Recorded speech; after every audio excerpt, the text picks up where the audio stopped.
नारी कहते हैं कि सेकेंड लाइन सिटीजन, लेकिन मैं कहता हूँ, हम सब कहते हैं, हम सब जानते हैं कि नारी नर्क का द्वार नहीं है, वो स्वर्ग का द्वार है। इसी बात को ये संस्था ने प्रमाण कर दिया। ये संस्था का जो भी चीफ होते हैं, चाहे सेंटर हो, चाहे गीत पाठशाला हो, चाहे सारा विश्व में जितने भी सेंटर्स है, उसका लीडर होते हैं महिलाएं और बहनें। शक्ति के बिना शिव अधूरा है, क्योंकि शिव और शक्ति दोनों का प्रभाव से ही ताकत मिलता है, ऊर्जा मिलता है। शक्ति के बिना शिव का अधूरापन हो जाता है। इसीलिए ब्रह्मा बाबा ने एक शक्तियों को आगे रखा और जानते हैं कि ये महिला शक्ति के प्रतीक है, ये तो सर्वं स्वाहा है। सुख, शांति, आनंद और प्रेम का ये जीता जागता ये मिसाल है। कोई बोलने से, कहाँ किताबों में लिखने से वो चीज तो बदल नहीं जाएगा, लेकिन आज लोगों की मानसिक स्थिति को बदलना जरूरी है और बदल भी चुका है। आज चारों तरफ ये है, भारत में ही है नहीं, सारे विश्व में कहते हैं महिलाओं को आगे लाना होगा। वो समझते हैं आज नेगेटिविटी इतने बढ़ने का एक ही, मुझे बहुत सारे कारणों से एक ऐसे रीजन है, क्योंकि हम लोग महिलाओं को नेग्लेक्ट करते हैं। महिलाएं आगे आना चाहिए। आज चारों तरफ आरक्षण के लिए नारा लग रहा है। पॉलिटिक्स में आरक्षण, नौकरियों में आरक्षण और हर चीज में आरक्षण चाहिए महिलाओं को। लेकिन मैं जानती हूँ महिला के अंदर इतना पोटेंशियलिटी है। अब आज हम देखेंगे तो हर जगह, अभी बॉर्डर सिक्योरिटी में भी वो ऐसा काम करते हैं जो भाई लोग नहीं कर पाते।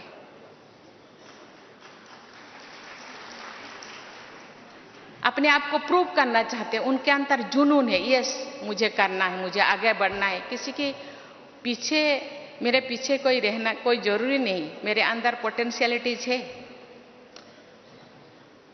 इसीलिए आज आप देखेंगे तो सीबीएसई का रिजल्ट, कोई मेडिकल का रिजल्ट, कोई आईएएस का result, IAS, OAS, engineer, MBBS, जो भी आप रिजल्ट देखेंगे, बहनें अपने छात्राएं वो पहले जो नंबर 10 पे उनका नाम 50 से ज्यादा रहता है। अपने आप को प्रूव करना चाहते हैं, हम पीछे नहीं है, हम आगे हैं, आगे बन सकते हैं, जा सकते हैं।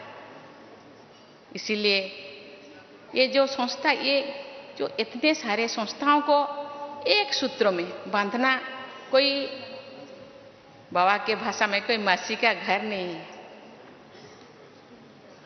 इतने लोगों को इकट्ठे करना, मानसिक परिवर्तन करना, ये केवल ये संस्था महिलाओं के नहीं, समाज के हर वर्ग, हर श्रेणी को आगे लाने के लिए वो चाहते हैं।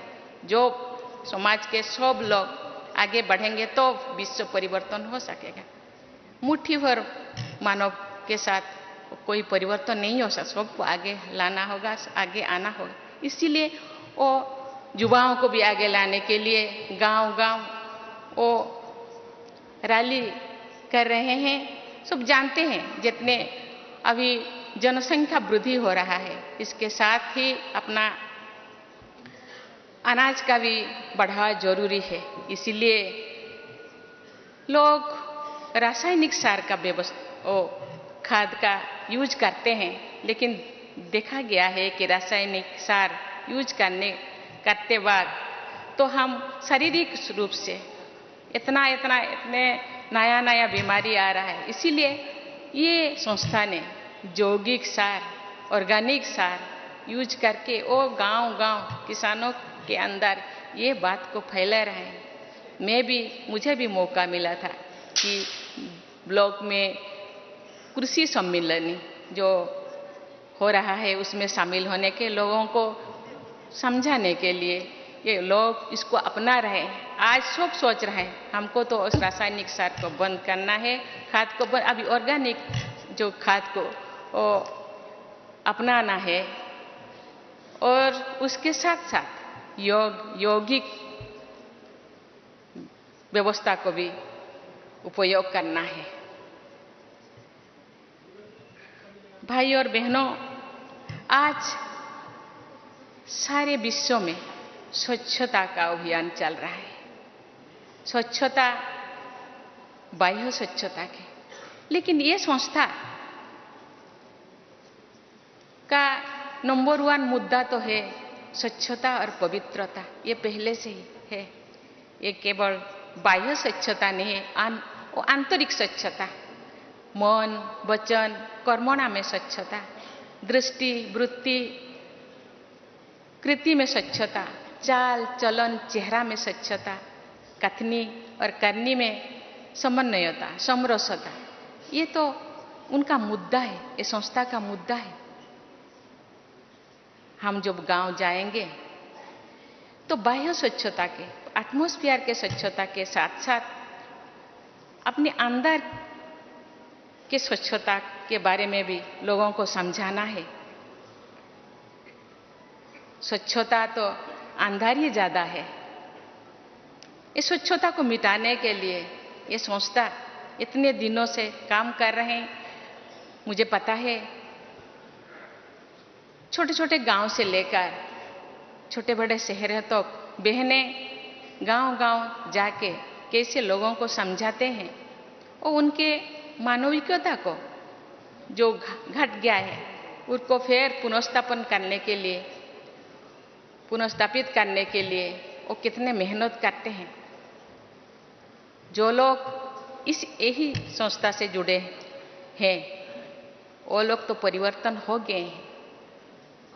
यही संस्था से ज़्यादा लोग कैसे जुड़े, इसीलिए हम सबको प्रयास करना होगा। हम गांव जाएंगे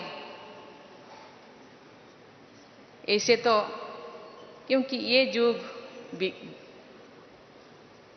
एडवर्टाइजमेंट की युग है। आज तो सिनेमा वाले भी प्रमोट करते हैं, क्योंकि लोगों के पास जाने से ही ये सोचते हैं ये तो इतने व्हाइट ड्रेस, इतने परहेज, खान पैन वो परहेज है, इसीलिए लोग डांटते हैं। लेकिन हम जाएंगे, लेकिन उनको समझाएंगे कि नहीं, बहुत सहजता से, बहुत आसानी से हम इसी संस्था से जुड़ सकते हैं और इसी संस्था के जितने भी श्रीमत है उसको हम फॉलो कर सकते हैं। इनका जो इस संस्था के जो मकसद है, ये मकसद, ये लक्ष्य जो बेहतर समाज की स्थापना, मुझे लगता है हम इसी तरह प्रयास करते रहेंगे तो वो दिन दूर नहीं कि ये समाज में जरूर बदलाव आएगा। महात्मा गांधी जी का सपने राम राज्य जरूर लौटेगा। इसके लिए हम सबको, बहनें तो प्रयास कर रहे हैं, जो गृहस्थी है उनको भी प्रयास करना होगा। कहते हैं कि example is better than advice. अपने आप को एग्जाम्पल बनाना है। यस, हम कर सकते हैं। हम महाकाश पे जा सकते हैं, मिट्टी के अंदर जा सकते हैं, पानी के गहराई में जा सकते हैं। तो इतना सारा, इतने थोड़ा से काम हम नहीं कर सकते। मैं जो सेंटर से बिलोंगिंग करती हूँ, वहाँ एक बार मुझे बहन जी ने बोली, दीदी आप थोड़ा गाना गाइए, मुझे तो गाना नहीं आ रहा है। तो मैंने मुझे हिंदी गाना मुझे याद आ गया, जो खिल सके ना ओ फूल हम है, तुम्हारी चरणों के धूल हम है, दया की दृष्टि सदा ही रखना, तुम्हें हो माता पिता तुम्हें। बहन जी ने बोले, दीदी आप तो बाबा कहते हैं, बच्चे आप चरणों के धूल नहीं है, आप मेरे दिल के धड़कन है, आप तो आंखों के तारा है, आप तो मेरे दुलारी है, आप तो राजा है, राजा बेटा है। दया की दृष्टि नहीं। माता पिता अपने बच्चों को दया नहीं करते हो तो अधिकार से, अपना अधिकार है, मेरे जो कुछ है वो तुम्हारे है, मेरे जो कुछ है वो तुम्हारा है, उसको दया की कोई जरूरत नहीं। लेकिन जो बच्चे जो बिगड़ जाते हैं, माता पिता भी थोड़ा गुस्सा करते हैं, आपको कुछ भी नहीं मिलेगा, एक फूटी कौड़ी नहीं मिलेगा, लेकिन फिर भी मिल जाता है, क्योंकि हम सब लीगल हेयर है ना, बाबा का लीगल हेयर है, बाबा का जो कुछ है, बाबा में जो गुण है, जो क्वालिटी है, हम में भी वही क्वालिटी है, लेकिन उस क्वालिटी को पहचानना चाहिए और खुद उसको प्रयोग करने के साथ साथ दूसरों को भी। बाप कहते हैं आप जो कर रहे हैं ना, दूसरे आपको जो फॉलोअर्स है दूसरे भी वही करते हैं, इसीलिए आपको भी चाल चलन चेहरा में शुद्धता आना चाहिए, आपका वृत्ति में शुद्धता आना चाहिए, तो आपका फॉलोअर्स में भी आपके जो करते हैं वो जरूर करेंगे और विश्व का परिवर्तन जरूर होगा। इसके लिए हम सबको मेहनत करना पड़ेगा, ज़्यादा मेहनत की जरूरत नहीं है, सोच को थोड़ा बदलना पड़ेगा। हम अपने आप को जितने भी नकारात्मक सोच है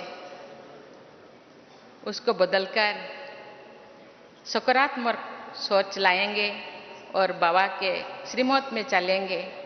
बाबा कहते हैं ये विश्व ये कंटे के जंगल है, इस कंटे के जंगल को फूल के जंगल बनाना है तो थोड़ा बहुत तो मेहनत तो करना पड़ेगा। इसीलिए हम जो ढूंढते हैं, सुख को ढूंढते हैं, हर कोई सुख के लिए, शांति के लिए, आनंद के लिए प्रयास करते हैं, लेकिन सुख हम कहाँ ढूंढते हैं? वस्तुओं में, वस्तुओं में सुख ढूंढते हैं, लेकिन वो सुख तो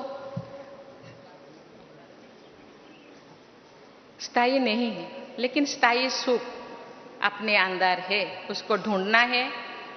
तो इसके लिए जो हर किसी के लिए, जैसे भगवान ने जो क्रिएट किए हैं, जितने भी प्लैनेट है, अपने अपने अपने अपना कक्षा में चलते हैं। स्कूल में हम दाखिला लेते हैं, स्कूल का भी कोई अनुशासन है, उनका भी कोई नीति नियम है। गवर्नमेंट जो चलता है कॉन्स्टिट्यूशन के नीति नियम के अनुसार चलता है, इसीलिए अपने आप का भी एक कॉन्स्टिट्यूशन बनाना चाहिए। मुझे कैसा जीना है, मुझे ऐसा जीना है कि मुझे देखकर बोले कि यस, ये जो कर रहे हैं अच्छा कर रहे हैं। इसीलिए इतने फॉलोअर्स है, लेकिन इसी बात को, इसी मैसेज को लेकर के हमको गांव को जाना होगा, लोगों के पास जाना होगा, जरूर परिवर्तन होगा। और राम राज्य जो सपना है महात्मा गांधी का, वो जरूर वो पूर्ण होगा। और इस संस्था जो रूहानी संस्था जो पुनर्स्थापन, जो मूल्यों का जो पुनर्स्थापन करने के लिए जो सोच रहे हैं, आज चारों तरफ जितने भी यूनिवर्सिटीज है, यूनिवर्सिटी में आज वैल्यू एजुकेशन के बारे में सोचते हैं।